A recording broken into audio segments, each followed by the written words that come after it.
Talent అనేది ఈక్వలే కదా స్త్రీకి పురుషుడికి. చాలా గొప్ప పాయింట్ చెప్పారు మీరు. టాలెంట్ అనేది ఈక్వలే కదా అని. టాలెంట్ ఈక్వలే. ఈక్వలే, అది అబ్సల్యూట్లీ. అది అది మనిషిని మనిషిగా గుర్తించినట్టు. ఇప్పుడు ఫిజికల్గా పనిచేసేదానికి మేస్త్రి దగ్గర మగవాడికి ఒక వేతనం, ఆడదానికి ఒక వేతనం ఉందంటే నీకు తక్కువ కదా శక్తి. నువ్వు తక్కువ ఇటుకలు మోస్తావు, అతను ఎక్కువ ఇటుకలు మోస్తాడు, అందుకని అతనికి ₹1 ఎక్కువ ఇస్తా అని మాట్లాడతారు. నటనకి, రచనకి, సంగీతానికి, ఈ కళలకి ఎలా కొలుస్తావు? ఏముంది వాళ్ళ దగ్గర కొలవడానికి సాధనం? ఈ భానుమతి గారు వీళ్ళందరి గురించి చెప్పుకుంటున్నప్పుడు అదే టైంలో ఎక్స్ప్లాయిట్ కాబడిన ఒక ఆవిడ ఉంది, కాంచనమాల గారని, అందాల రాసి ఆవిడ.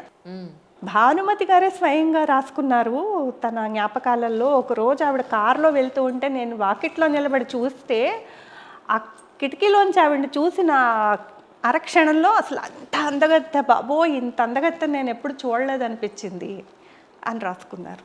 అంత అందగత్తె కాంచనమాల గారు.